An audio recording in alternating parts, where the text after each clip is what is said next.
Republicans in 2023 and the American right-wing movement is fundamentally about we are the victims and about grievances. Even though the right loves to say all these leftists are constantly making themselves the victims, be it of racial bias or gender bias or whatever the case may be, it is actually we on the right who are truly the victims. And one of the big avenues through which they've claimed this victimhood is through big tech. Twitter is deprioritizing our content.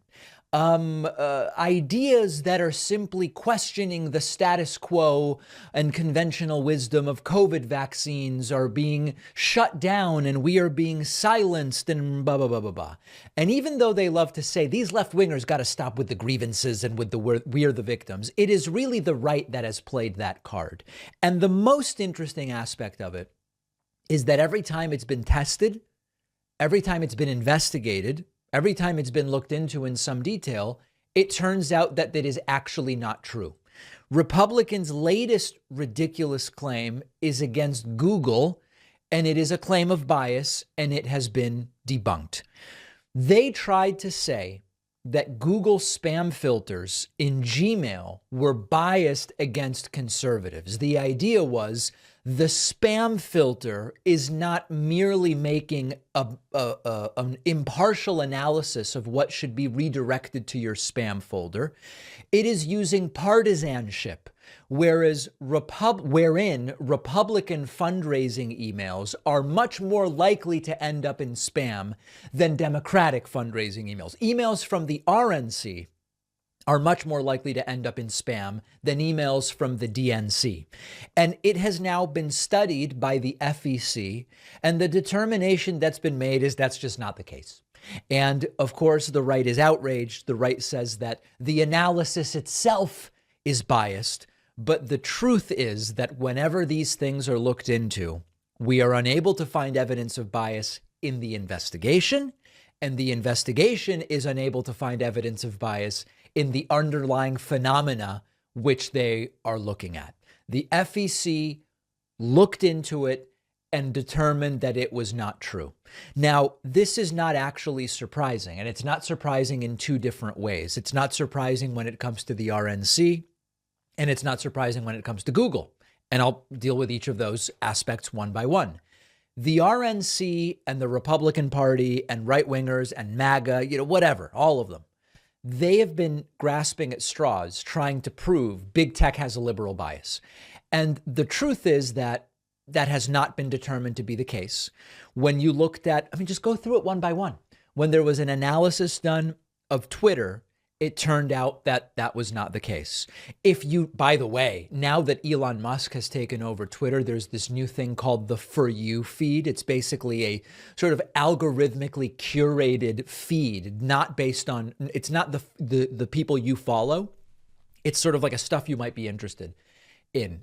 It's just right-wing trash. I went on there and it was Carrie Lake, anti-vax, COVID skeptical stuff. The left is censoring. What about woke, anti-woke, anti-trans? It was crazy. Okay, so Twitter wasn't found to be the case, especially not now under Elon Musk's leadership. It's become a right-wing platform. Facebook. Well, supposedly Facebook is very much biased against the right. So they claimed.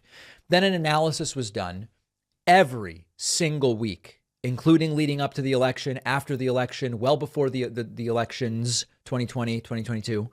The best performing content on Facebook is almost exclusively right-wing content. Dan Bongino, Ben Shapiro, all these types of people. Every once in a while, there's a Rachel Maddow clip that makes it in there. The top stuff on Facebook is right-wing stuff. Now Gmail. Okay. So it's not surprising. And this idea that there's just constant liberal bias in all big tech has been disproven time and time again. The RNC made the claims about Twitter before Elon Musk bought it. It was dismissed, etc. Now, there's another aspect to this.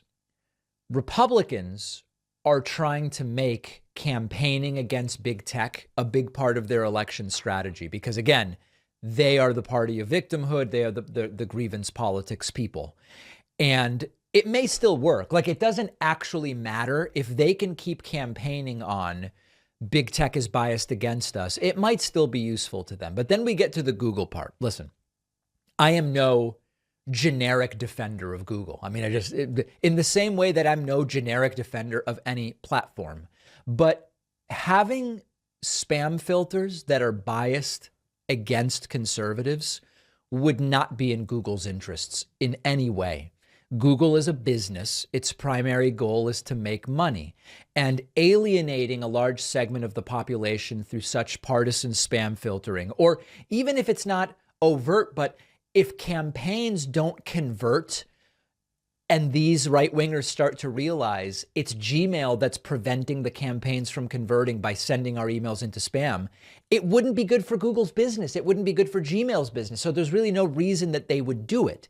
And so it doesn't make sense on any level. And it's time, I hope, for the RNC to move on from these conspiracy theories and from the grievances and from the victimization. Focus on real issues. There are things you could do as the Republican Party to maybe actually convince some people to vote for you based on good ideas rather than just more grievances and more complaining and more whining. But once again, it's been studied, it's been debunked, and of course they will say the study itself was biased.